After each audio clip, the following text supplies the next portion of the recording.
I've been delivering flowers for as long as I can remember. It's a decent job, peaceful most of the time, and there's something nice about bringing a bit of color into people's lives. I'd been working for the same small company for nearly 2 decades, long enough to know the routes by heart, to remember customers' names, and to get used to some of the odd requests. But every now and then, I'd get an order that gave me a bad feeling, like a chill running down my spine before I even got started. This particular delivery was one of those.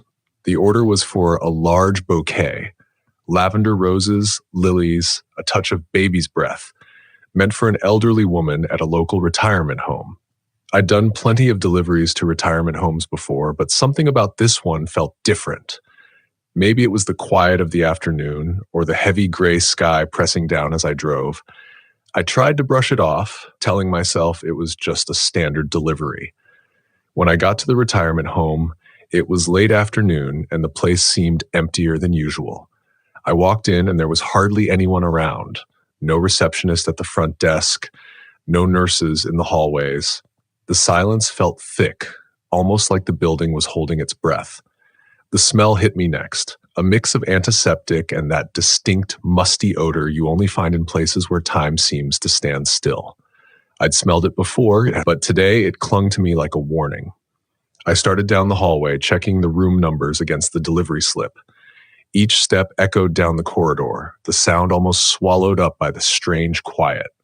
The lights flickered, dimmed, and I could feel my own heartbeat picking up, as if my body knew something my mind didn't want to admit. Finally, I reached her room, room 306. The door was slightly ajar. I knocked, just a gentle tap to announce myself. "Delivery?" I said softly, my voice sounding hollow in the stillness. No answer. I figured she might not have heard me, so I knocked a little louder. Still nothing. I took a deep breath, nudged the door open, and stepped inside. The room was dim, just a faint glow coming in from the window.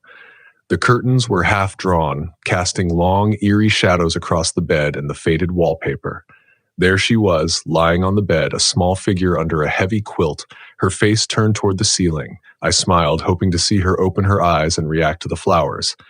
But as I stepped closer, something about her seemed wrong. Her eyes were closed, her skin pale and waxy.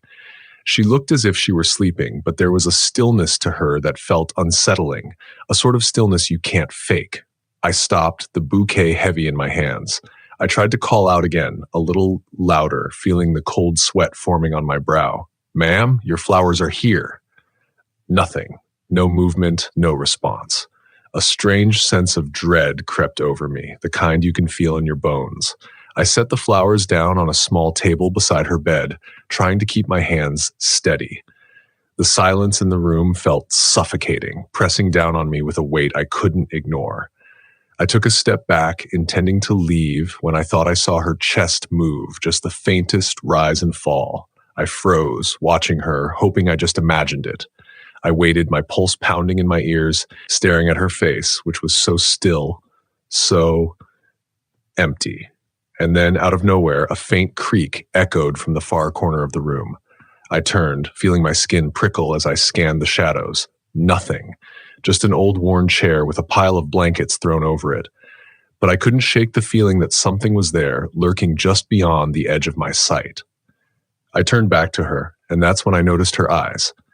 They were open, wide and glassy, staring up at the ceiling. I stumbled back, almost tripping over my own feet. I hadn't heard her move, hadn't seen her shift at all. But there she was, eyes wide open, lifeless, looking straight past me. Panic gripped me. I felt rooted to the spot, my throat dry, my mind racing to make sense of what I was seeing. I wanted to run, to get out of that room and back to the safety of my van. But something kept me there, held me in that eerie silence, as if some unseen force was keeping me locked in place. Then, just as I turned to leave, I heard it, a faint whisper, soft and breathy, like someone murmuring from far away. It sent a shiver down my spine, and I felt the hair on the back of my neck stand up. I couldn't make out what it was saying, just a low, indistinct murmur, almost as if it were coming from the walls themselves. I forced myself to take a step back, then another, my eyes never leaving her face. Her expression remained blank, her eyes staring into nothing. But the whisper grew louder, a repetitive sound that almost sounded like my own name. I was halfway to the door when I heard a faint creak behind me, a sound like someone shifting in bed. I stopped, heart pounding, fighting the urge to look back.